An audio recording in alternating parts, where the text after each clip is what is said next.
suis rentré dans ma première cuisine, je devais avoir 15 ans, en tant qu'apprenti. J'ai été 15 jours donc, à l'école Ferrandi à Paris, et puis 15 jours dans un restaurant qui s'appelle la Ferme Saint-Simon, dans lequel j'ai passé un BEP pendant 2 ans.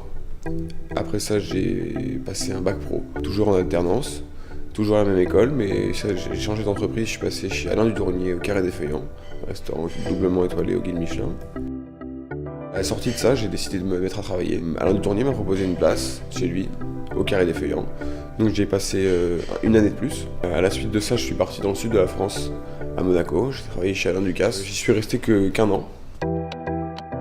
Je suis remonté sur Paris. J'ai été le sous-chef, premièrement, de Christian Constant au Violon d'Ingres, restaurant étoilé, pendant 2 ans. Et puis 2 ans après, j'ai pris la place de chef. Et puis voilà, maintenant ça fait depuis 7 mois, 8 mois maintenant que nous sommes ouverts. Au restaurant Jérémy, donc le 33 rue de Longchamp. Ma carte, elle est de saison déjà. Moi, je change de carte assez souvent. J'ai plusieurs spécialités. En entrée, je travaille la viande des grisons et le Beaufort à la façon de Lucullus, c'est-à-dire que je le travaille comme un millefeuille en fait. Puis en plat, j'ai un plat phare que j'ai appris à faire chez Alain Ducasse au Louis XV, qui s'appelle la soupe de poisson façon bouillabaisse. Elle est déclinée avec une rouille. Je fais un mix un peu de la rouille et de l'aïoli. Voilà, ça donne une sauce assez spéciale qui vaut le détour d'après mes clients.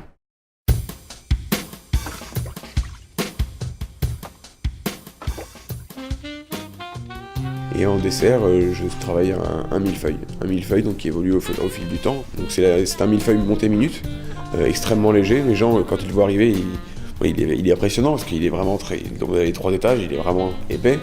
Mais au final, les gens se disent tous, je mangerai jamais ça. Et puis moi, quand je viens voir les clients, ils me disent le millefeuille, qu'est-ce qu'il était léger. Donc ils ont fini leur assiette.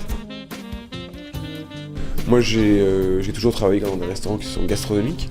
Mais aujourd'hui, on est dans un courant qui est, on va dire, où les gens ont envie de partage et moins de choses guindées. Donc mon idée de la restauration, c'était d'avoir un service un peu bistrot parce qu'on est plus proche des clients, on n'est pas guindé. Les gens qui sont habillés, qui ne sont pas habillés en costume cravate peuvent venir et sans se dire je suis pas à ma place ou d'être gêné. Voilà, c'était ça. Mais avoir toujours dans ma cuisine une certaine droiture et puis avoir une cuisine entre guillemets un peu de gastro. Voilà. Donc avoir plutôt un service bistrot, un bistrot plus on va dire, bistrot de luxe et puis une cuisine plutôt gastro.